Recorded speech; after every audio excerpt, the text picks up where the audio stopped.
지난주 대형 오보가 있었다는 소식을 뉴스를 통해 들었습니다. 프랑스 공영 라디오 방송에서 대형 오보가 발생했다고 합니다. 살아있는 유명한 사람들 100명의 부고 기사를 내보낸 것입니다.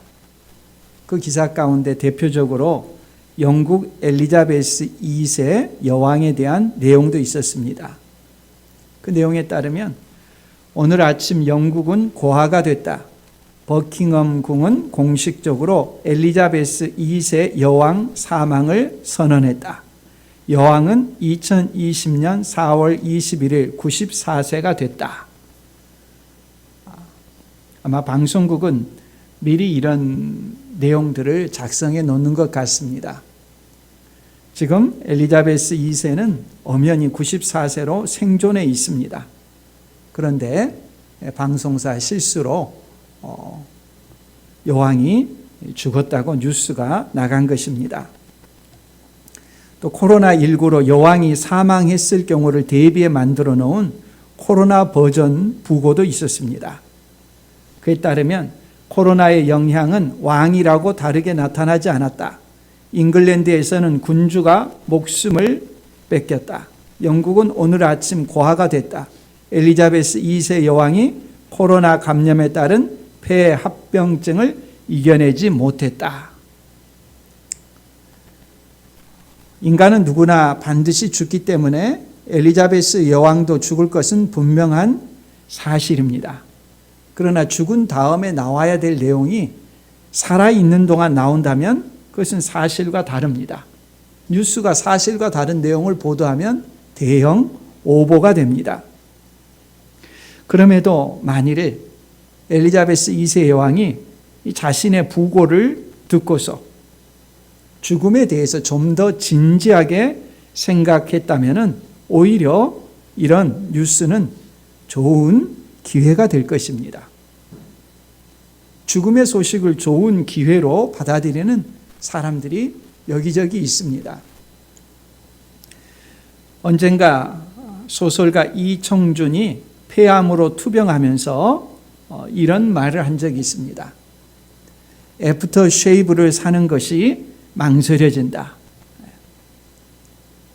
수염을 깎은 다음에 이렇게 바르는 스킨이죠. 애프터 쉐이브. 자기가 언제 죽을지 모르니까 오늘일지 내일지 알 수 없는데 애프터 쉐이브를 사는 것이 망설여진다라고 말하는 것은 그가 죽음에 대해서 늘 생각하고 있다는 것을 말하는 거죠. 죽음에 대해서 생각하는 사람은 어떤 하나를 사거나 어떤 하나를 행동하는 것도 다르게 바라볼 수밖에 없는 것이죠. 전도서 말씀에도 보면 전도서 7장 4절 말씀에 지혜자의 마음은 초상집에 있으되 우매한 자의 마음은 혼인집에 있느니라 했습니다. 어떤 사람이 지혜자고 어떤 사람이 우매자냐? 그 사람의 마음이 놀고 먹는 일에만 가 있으면은 우매한 사람이라는 거죠. 지혜로운 사람은 자신의 죽음이 어떠할 것인가에 대해서 생각하는 바가 있고 준비된 바가 있는 사람입니다. 오늘 우리는 전도자의 권면처럼 지혜자의 마음으로 초상에 대해서 장사 지내는 것에 대해서 생각해 보고자 합니다. 오늘 말씀이 바로 예수님의 시신을 장사 지내는 내용이기 때문입니다. 예수님의 죽음과 예수님의 부활에 대해서는 자주 강조되고 설교를 합니다. 그러나 예수님의 장사라는 제목에 대해서는 아마 드물게 들어보셨을 것입니다. 그럼에도 이 예수님의 장사에 대한 내용은 우리가 오늘 아침에 함께 신앙 고백했던 사도신경에도 나옵니다. 십자가에 못 박혀 죽으시고 장사한 지 사흘 만에 죽은 자 가운데서 다시 살아나시며 또 가장 초기의 신앙 고백문이 고린도전서 15장 3절 4절이지 않습니까? 그 내용에도 보면 내가 받은 것을 먼저 너희에게 전하였노니 사도 바울이 복음을 전할 때도 바울 자신이 전수받은 내용이라고 합니다. 그들이 사도들이 또 복음을 전하는 사람들이 이 내용을 핵심으로 전했던 내용이죠. 내가 받은 것을 너희에게 전하였다고 합니다. 이는 성경대로 그리스도께서 우리 죄를 위하여 죽으시고 그 다음에 장사 지낸 바 되셨다가 성경대로 사흘 만에 다시 살아나서 장사 지낸 바 되었다는 것을 사도신경이나 초기 신앙 고백문이나 다 강조하고 있습니다. 죽음으로 끝인데 왜 장사를 말하는 것입니까? 장사는 죽음의 확인 절차입니다.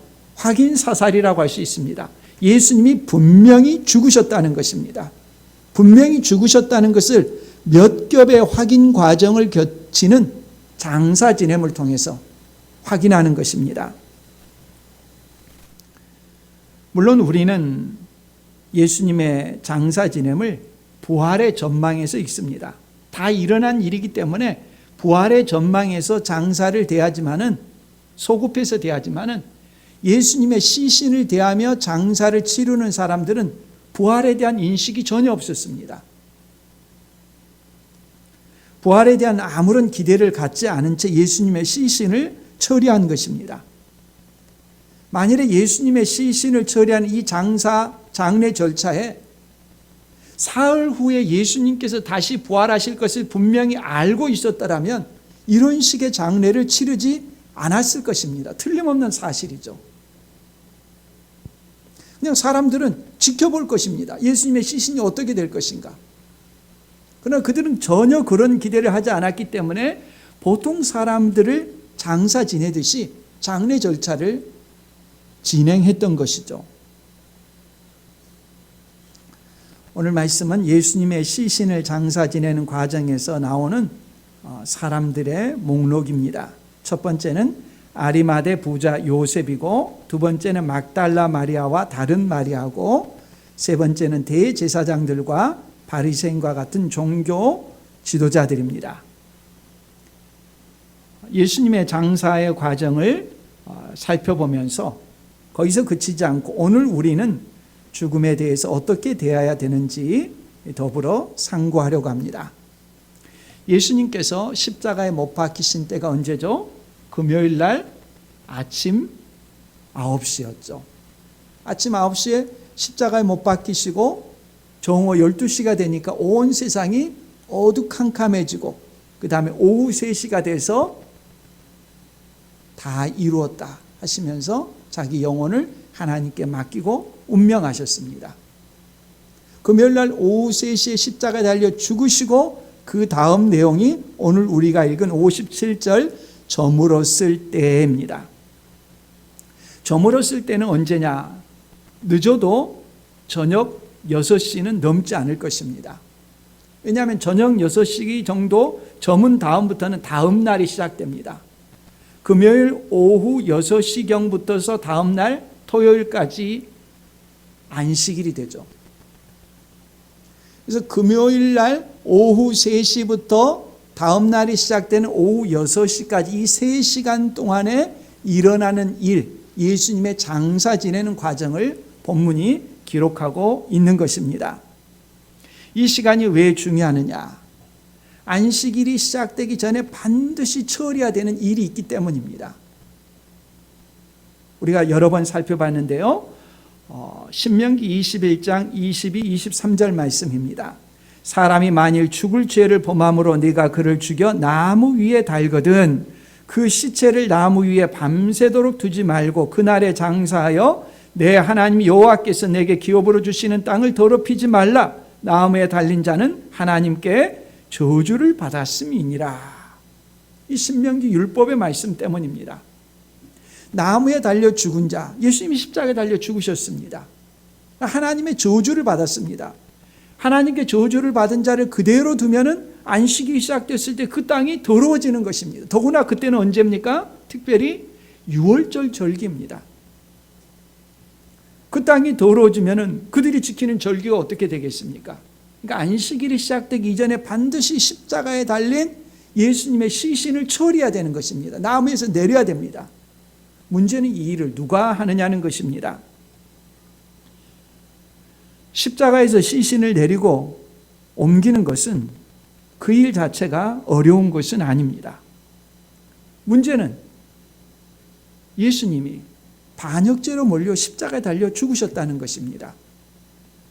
반역죄로 몰려 십자가에 달려 죽은 그 시신을 처리하는 사람은 사람들에 의해서 동일한 무리라고 여겨질 위험이 있습니다. 시신을 처리하는 사람도 같은 혐의에 몰릴 수 있기 때문에 누구도 쉽게 나설 수가 없습니다. 그런데 이 일을 위해서 자원해서 한 사람이 등장합니다. 아리마대 사람 요셉이라고 하는 사람입니다. 이때까지 성경에 전혀 등장한 적이 없습니다. 한 번도 알려진 적도 없는 인물입니다. 아리마대의 부자 요셉, 그 말은 아리마대 출신이라는 것이죠. 아리마대는 아마 구약시대 사무엘이 태어난 라마다임이라고 하는 지역일 것으로 추정을 합니다. 그도 예수의 제자라고 소개하고 있습니다.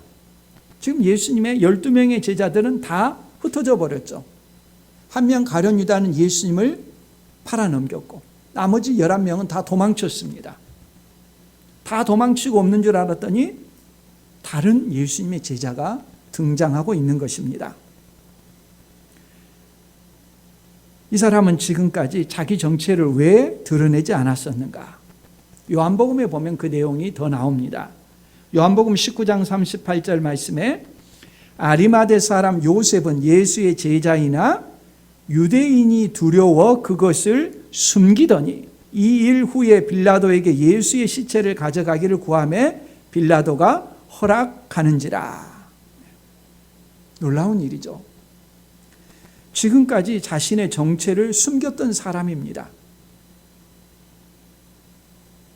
예수님이 어떻게 되실지에 대해서 믿는다고 하지만은 예의주시하면서 혹시 중간에 변절되지는 않을까? 많은 사람이 초심을 간직하지 못하고 나중에 유명해지면 변절되듯이 예수님에 대해서도 계속 지속적으로 관찰하는 것입니다. 믿으면서도 마음을 유보하고 예수님의 모든 과정을 끝까지 지켜보고 있었습니다. 죽음의 과정에서 결단한 것입니다. 많은 사람은 그들이 겸손히 출발하고 그들이 유명해진 다음에 나중에는 변절되는 경우가 적지 않습니다. 예수님은 가르침 그대로 행하셨고 마지막 순간까지 하나님의 뜻에 순종해서 십자가에 달려 죽으셨습니다. 그걸 보면서 아, 진짜구나. 가장 낮아진 장면에서 예수님의 죽으심을 보고서 진짜구나 아는 거죠.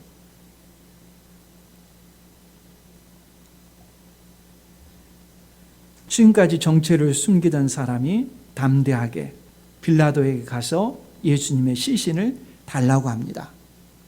다수의 사람들로부터 조롱받을 수 있고 손가락질 당할 수가 있습니다.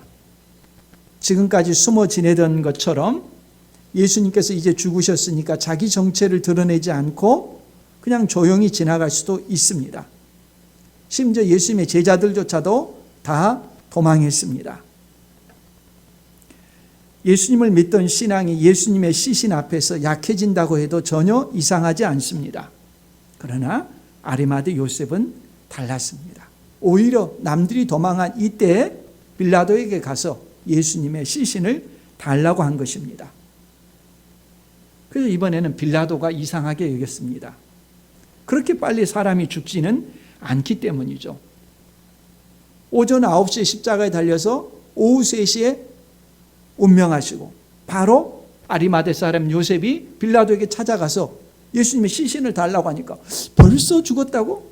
그렇게 빨리는 죽지 않는데. 그래서 사형 집행을 총괄하는 백부장을 불렀죠. 확인합니다. 그 내용은 마가복음 15장 44절에 나옵니다. 빌라도는 예수께서 벌써 죽었을까 하고 이상히 여겨 백부장을 불러 죽은 지가 오래냐 묻고 죽음의 확실성에 대해서 다시 한번 점검을 했다는 거죠. 이 내용이 보다 더 자세한 것은 요한복음 19장 31절에 나옵니다. 이 날은 준비일이라. 유대인들은 그 안식일이 큰 날이므로 그 안식일에 시체들을 십자가에 두지 아니하려 하여 빌라도에게 그들의 다리를 꺾어 시체를 치워달라 하니, 먼저 이런 일들이 있었던 것입니다. 여러 번 말씀드리는 것처럼 십자가에 달려서 사람이 죽도록, 고통을 느끼면서 죽도록 하는 것이 십자가 처형이지 않습니까? 십자가에 달리게 되면 숨을 쉬기가 어려워진다고 그러죠.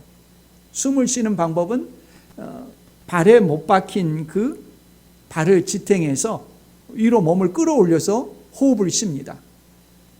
다리를 꺾어버리면, 뼈가 꺾이면 다리를 지탱하지 못하니까 횡격막이 제대로 움직이지 못해서 질식사를 하게 됩니다.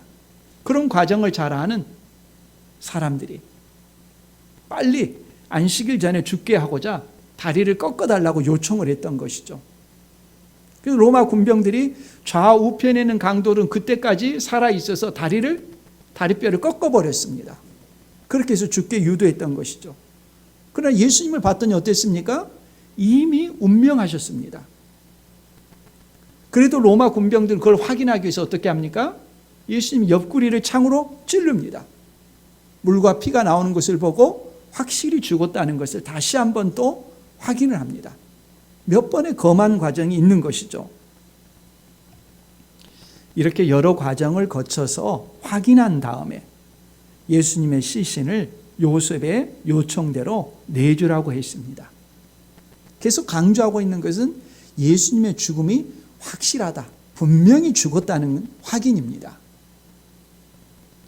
59절 이하에 보면 요셉이 시체를 가져다가 깨끗한 세마포로 싸서 바위 속에 판 자기 새 무덤에 넣어두고 큰 돌을 굴려 무덤 문에 놓고 가니. 요셉이 큰 부자였죠. 여기서 알 수 있습니다. 당시 예루살렘은 공간이 한정되어 있기 때문에 오랜 시간 동안 그 예루살렘 주변에 무덤을 써서 무덤을 둘 자리가 별로 없습니다. 예루살렘 주변에 공간을 사서 바위를 파서 무덤을 만들 수 있는 사람은 정말 갑부 중에 갑부입니다. 그 묘를 기꺼이 예수님께 내어드렸다고 합니다.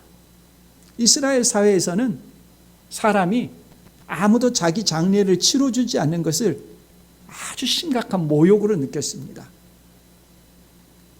반대로 다른 사람의 시신을 처리해 주는 것은 선행 중에 선행으로 여겼습니다.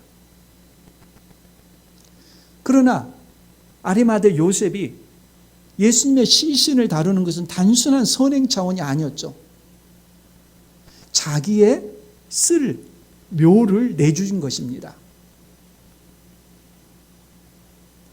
자신의 죽음 이후까지 내다보고 스스로 새 무덤을 준비했는데, 아시는 것처럼 이스라엘 백성들의 묘는 자기 혼자만 쓰는 것이 아닙니다. 자손 대대로 쓰는 것입니다. 묘에다 가매장했다가 시신이 다 부패하면 뼈만 골라서 한 장소에 모셔놓고, 또 가족이 죽으면 모셔놓고 다 시신이 부패한 다음에 다시 뼈만 골라서 한쪽에 놓고, 이런 식으로 가족, 자손 대대로 씁니다. 새 무덤입니다. 그 무덤을 예수님께 내준 것이죠. 자신이 묻히는 묘였다면, 자신의 영광을 위해 사용했다면 결코 성경에 그의 이름은 기록되지 않았을 것입니다. 자기 죽은 몸 묻히는 것으로 끝나고 말았을 것입니다. 그러나 예수님께 자신의 묘를 내어드렸습니다. 이런 과정을 보면 함부로 다른 사람의 신앙을 판단하는 것이 얼마나 위험한 일인가 하는 것을 알 수 있습니다.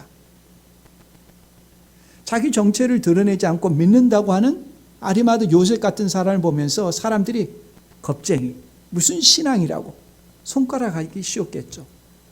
그러나 정작 위험해서 남들이 다 도망칠 때 아리마대 요셉은 당당하게 자기 정체성을 드러낼 뿐만 아니라 자기에게 가장 값진 내어드렸죠. 하나님은 빌리기만 하고 갚지 않으시는 그런 분이 아니죠. 예수님의 시신을 처리하는 과정에서 마태복음에는 아리마대 사람 요셉만 나오지만 요한복음에는 니고데모도 나옵니다. 니고데모도 어떤 사람입니까? 정말 사려 깊은 사람이라고 말할 수도 있고 다른 측면에서 보면 겁쟁이죠. 요한복음 3장에 니고데모가 처음 등장하는데 밤중에 예수님께 찾아와 가지고 사람이 어떻게 하면 하나님 나라에 들어갈 수 있습니까? 거듭나야 된다. 아니 어떻게 하는 게 거듭납니까? 어머니 태 속에 다시 들어가야 된단 말입니까? 이런 질문했던 사람이지 않습니까? 그랬던 니고데모가 예수님이 십자가에 달려 죽으신 다음에는 역시 자신의 믿음을 드러내는 것을 부끄러워하지 않았습니다. 요한복음 19장 39절 이하에 보면 이렇게 말씀합니다. 일찍이 예수께 밤에 찾아왔던 니고데모도 몰약과 침향 섞은 것을 100리트라쯤 가지고 온지라. 이에 예수의 시체를 가져다가 유대인의 장례 법대로 그 향품과 함께 세마포로 쌓았더라. 예수께서 십자가에 못 박히신 곳에 동산이 있고 동산 안에 아직 사람을 장사한 일이 없는 새 무덤이 있는지라. 이 날은 유대인의 준비리요 또 무덤이 가까운 고로 예수를 거기 두니라. 니고데모가 몰약과 침향 섞은 것을 100리트라쯤 가져왔다고 했습니다. 리트라는 로마의 무게 단위인데 1리트라는 327g입니다. 그러니까 100리트라면 32.7kg. 엄청난 양이죠. 사람의 무게보다도 조금 덜한 정도입니다. 이런 방부제 역할을 하는 것으로 예수님의 시신을 그냥 방부제하고 그다음에 그걸 계속해서 천으로 싸겠죠. 세마포로 싸겠죠. 거의 왕의 방부라는 그런 수준의 엄청난 양입니다. 값으로 따져도 어마어마한 양이겠죠.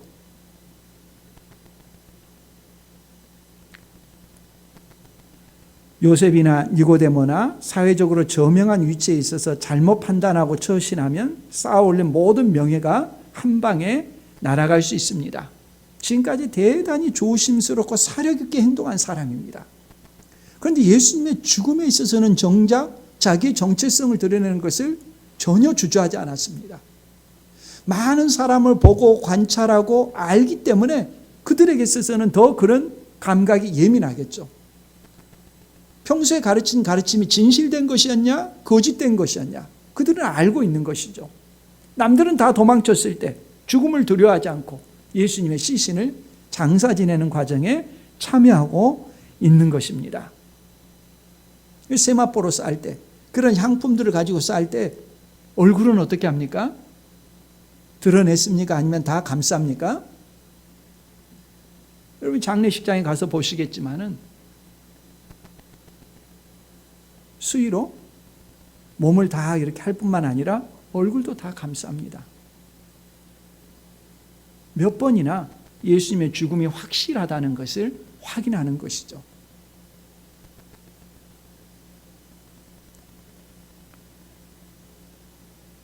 예수님의 죽음과 장사의 모든 절차를 다 따라다니며 현장에서 살펴본 또 다른 증인들이 나옵니다. 이들은 여성들이죠. 우리가 지지난주에 이미 살펴보았습니다. 예수님이 십자가를 지시고 죽으시는 과정에서 마태복음 27장 55, 56절에 보면 예수를 섬기며 갈릴리에서부터 따라온 많은 여자가 거기 있어 멀리서 바라보고 있으니 그 중에는 막달라 마리아와 또 야고보와 요셉의 어머니 마리아와 또 세베대의 아들들의 어머니도 있더라. 계속 같은 이름이 등장하는데 대표적인 사람이 막달라 마리아라고 했죠. 갈릴리에서부터 쭉 따라왔고 예수님께서 십자가에 달려 죽으실 때도 지켜봤습니다. 말하자면 예수님의 죽음의 확실한 증인이라는 거죠. 십자가에 달려 죽으시는 것만 본 것이 아니라 예수님을 장사 지내는 이 과정도 지켜보고 있었다고 말합니다. 61절 거기 막달라 마리아와 다른 마리아가 무덤을 향하여 앉았더라.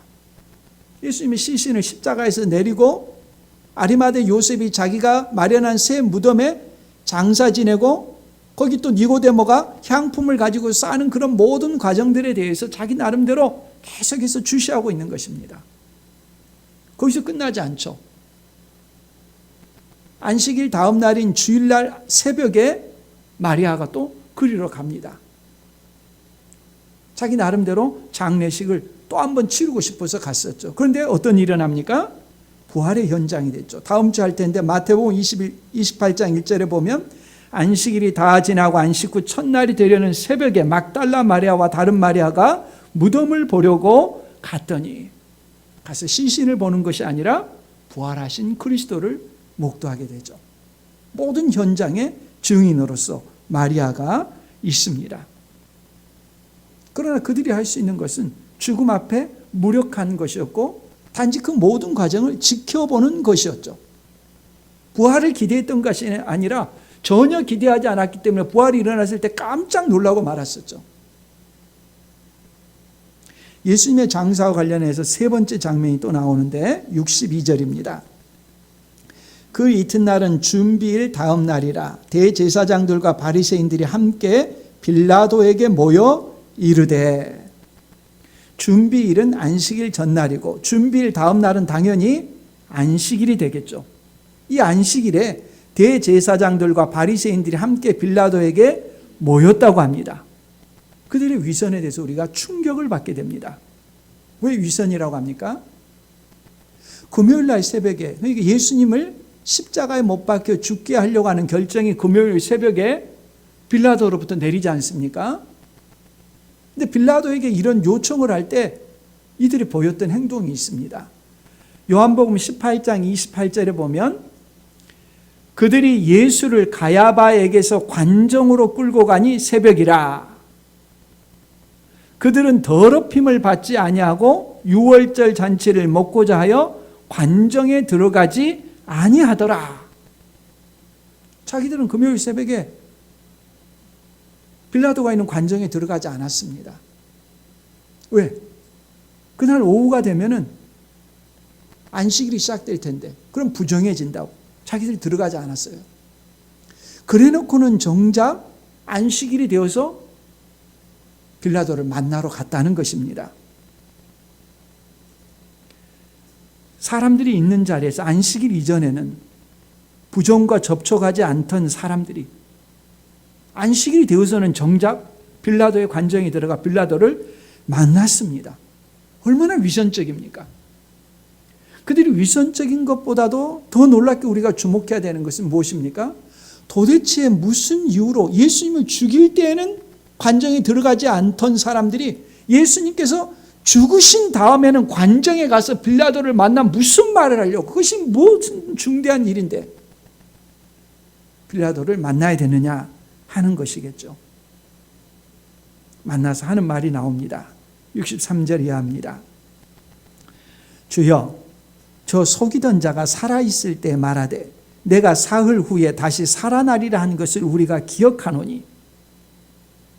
제자들도 다 까먹고 도망쳤는데 늘 따라다니던 마리아도 그 사실을 기억하지 못하고 있는데 오히려 이 사람들이 기억하고 준비하고 있습니다. 내가 사흘 후에 다시 살아나리라 한 것을 우리가 기억하노니 그러므로 명령하여 그 무덤을 사흘까지 굳게 지키게 하소서. 그의 제자들이 와서 시체를 도둑질하여 가고 백성에게 말하되 그가 죽은 자 가운데서 살아났다 하면 후에 속임이 전보다 더 클까 하나이다 하니. 야, 이런 내용을 보면 그리스도는 정말 아마추어 중에 아마추어고 세상 사람은 프로 중에 프로입니다. 제자들은 예수님의 말씀을 기억도 못하고 다 도망쳐 버렸는데 사흘 후에 부활한다는 사실에 대한 신뢰를 하지 못하고 있는데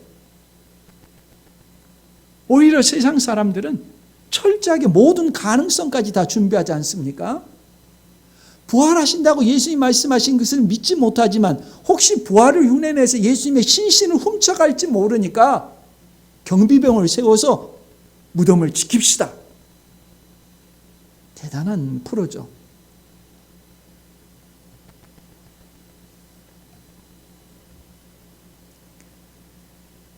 종교 지도자들의 요청에 대해서 65절 이하에 빌라도가 이르되 너희에게 경비병이 있으니 가서 힘대로 굳게 지키라 하거든. 그들이 경비병과 함께 가서 돌을 임봉하고 무덤을 굳게 지키니라. 굳게 지킨다는 말이 3번이나 반복되어 나옵니다. 예수님의 시신을 처리함에 있어서 공권력이 개입하며 철저하게 감시했다는 것을 증거하는 것입니다. 오늘 말씀은 예수님께서 십자가에 달려 죽으신 후 예수님의 시신을 장사 지내는 과정에 대한 말씀입니다. 거듭해서 말하고 있는 내용은 무엇입니까? 예수님은 가사 상태가 아닙니다. 죽은 것과 같은 상태가 아닙니다. 정말 죽으셨다는 것입니다. 확실하게 죽으셨다는 것입니다. 몇 번이나 검증을 하고 있습니다. 예수님이 죽으신 장소도 분명하죠. 비밀리에 시신을 처리한 것이 아닙니다. 아무도 몰라서 죽은 것처럼 보였을 뿐이지 죽지 않았다라고 말할 수 있는 여지가 없어요. 분명히 죽었고 죽은 장소가 공개됩니다. 아리마대 사람 부자 요셉의 무덤 장소가 정해집니다. 뿐만 아니라 그 시신을 분명히 처리한 방부처리라는 사람이 있습니다.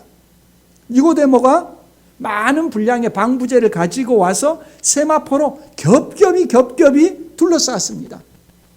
30kg이 넘는 그 방부제를 사람에게 그냥 덮으려고 하면 온몸을 몇 겹이나 삼배에 적셔가지고 휘가 맞겠죠.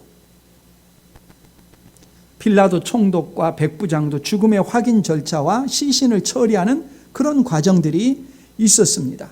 몇 겹이나 예수님의 죽음이 확실하다는 것입니다.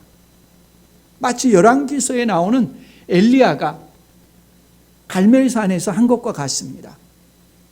온 나라가 바알신을 섬기기 시작하자 엘리야 선지자가 나가가지고 제안을 했죠. 어떤 신이 참 신인지 확인하도록 하자. 갈멜산에다가 제단을 펼쳐놓고 거기 제단에다가 번제물을 넣고 불로써 응답하는 신이 참 신인 것을 그걸로 대결하도록 하자. 좋다 해가지고 그들이 믿는 신, 바알신, 불을 주관하는 신 400명이 별춤을 다 추면서 요란 법석을 떨었지만은 아무 일도 일어나지 않았죠. 너희들 다 했지. 이제 내가 할게. 엘리야는 제일 처음에 뭘 합니까? 물을 떠다가 양동이에 물을 떠다가 재물을 적시라는 것입니다. 그래서 양동이 물을 떠다가 한번 부었습니다. 엘리야가 뭐라고 합니까? 또 한 번 해라. 또 한 번 양동이에 물을 떠다가 재물에 적셨습니다. 끝났습니까? 아닙니다. 한 번 더 하라고 합니다. 한 번 더 물을 떠다가 재물을 적셨습니다. 재물이 물에 흥건히 젖고 그 밑에 도랑에까지 물이 가득 찼습니다. 다른 말로 하면 속임수가 아니라는 것입니다. 쇼가 아니라는 것입니다. 그 다음에 엘리야가 하나님 기도하자. 어떤 일이 일어났습니까? 하늘에서 불이 내어서 재물을 태우고 바닥에 있는 도랑에 있는 물까지 다 핥아버렸습니다. 예수님의 죽음은 사람들 보기에 속임수가 아니라는 것입니다.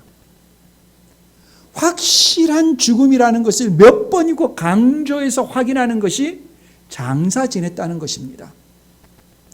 이것이 대단히 중요한 것입니다. 왜 예수님의 죽음의 확실성에 대해서 몇 겹의 확인 절차를 거치면서 죽었다는 사실을 강조하고 있느냐 하는 것입니다. 이것이 예수님의 장사 지냄의 중요성입니다. 이 내용들을 우리가 그 의미를 알아야 되는데요.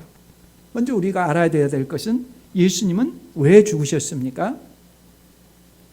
사람이 왜 죽습니까? 죄 때문에 죽죠. 죄의 싹은 사망이기 때문입니다.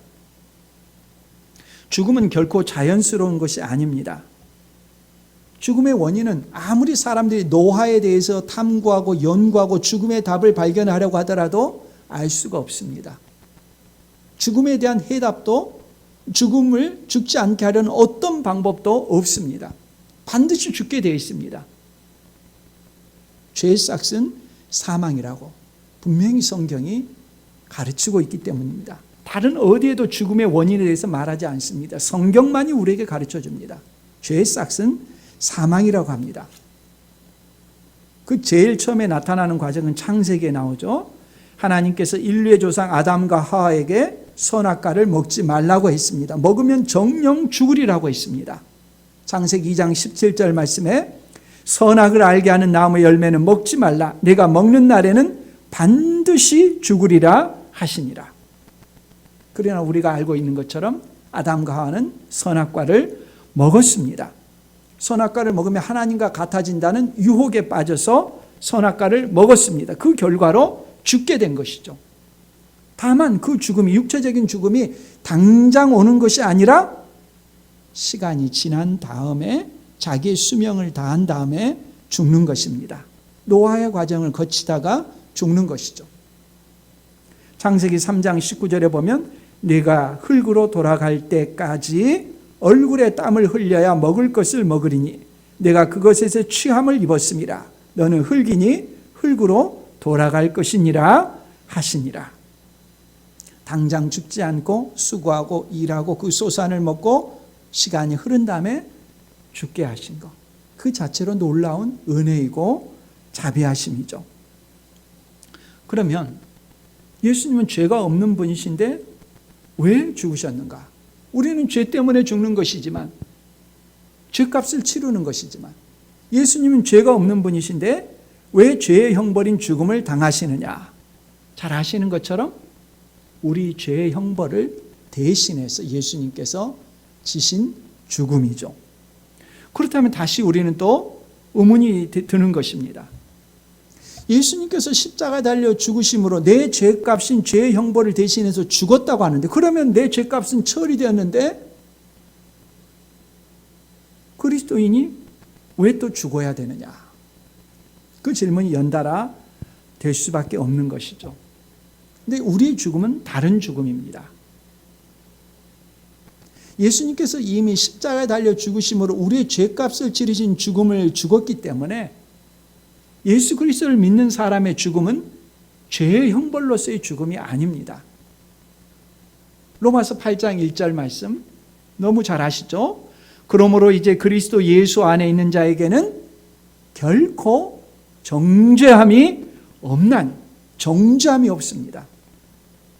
죄값에 대한 형벌로서의 죽음은 아니라는 것입니다. 그러면 어떤 죽음입니까? 하나님의 지혜는 아담이 죄를 졌을 때 정령 죽으리라, 반드시 죽으리라고 하셨지만 당장 죽지 않고 시간을 지낸 다음에, 상당한 시간이 흐른 다음에 자기 수명을 다한 다음에 죽게 하셨습니다.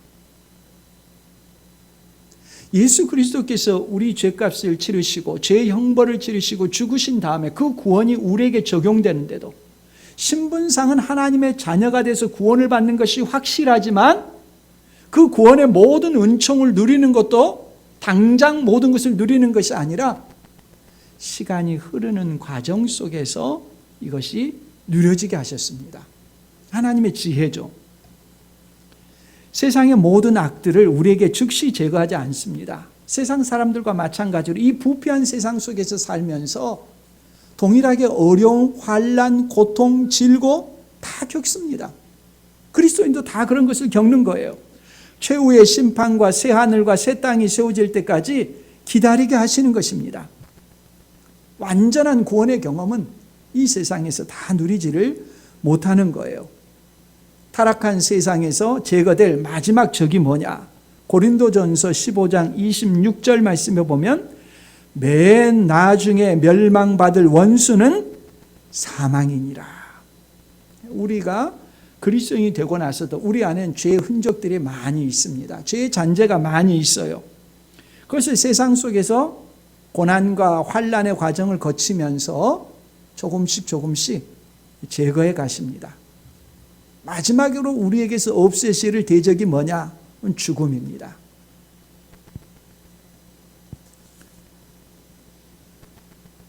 우리에게서 여러 죄악된 경향들이 주님이 부르실 그날까지 우리를 괴롭히는 것 같지만 주님은 그것을 성화, 거룩함의 도구로 삼으십니다.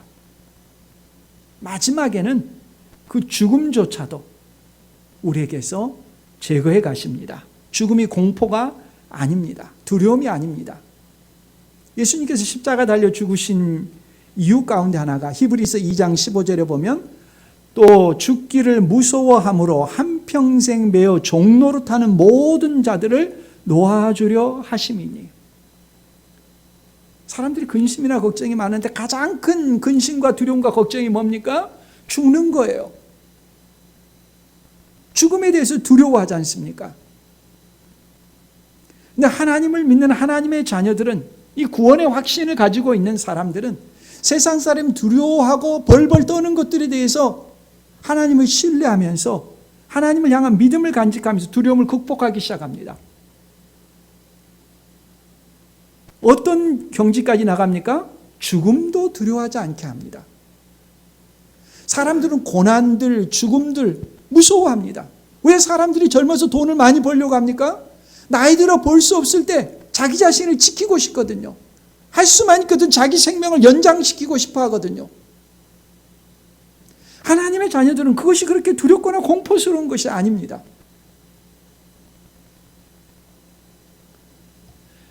죽음에 대해서 담대한 것은 사도 바울만의 고백이 아닙니다. 고린도후서 5장 8절에 사도 바울이 한 말입니다.